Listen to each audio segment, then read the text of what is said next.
अमरीकी TV channel CNN ने ईरानी तंसीबात मुकम्मल तौर पर तबाह करने के अमरीकी दावों का भांडा फोड़ दिया।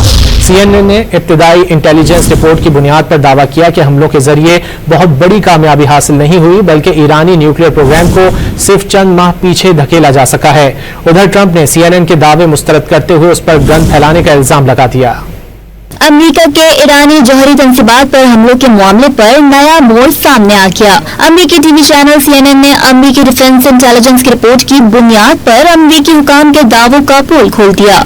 एक जानिब अमेरिकी सदर ईरानी जौहरी तंसीबात मुकम्मल तौर पर तबाह करने के दावे दोहराते रहे, लेकिन CNN के मुताबिक हमलों से ईरानी जौहरी प्रोग्राम सिर्फ महीनों के लिए ही पीछे हुआ है। Based on a battle damage assessment that was carried out by U.S. Central Command, essentially looking at the images and looking at what was actually damaged, the Defense Intelligence Agency has assessed that the core components of Iran's nuclear program are largely intact, and that Iran's nuclear program has essentially only been set back by months. Donald Trump ने अमेरिकी channel पर खबरों के नाम पर झूठ और gun फैलाने का इल्जाम आयद कर दिया।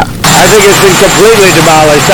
And you know, the fake news, like CNN in particular, they're trying to say, well, I agree that it was destroyed, but maybe not that destroyed. CNN is scum, and so is MSDNC. They're all, and frankly, the networks aren't much better.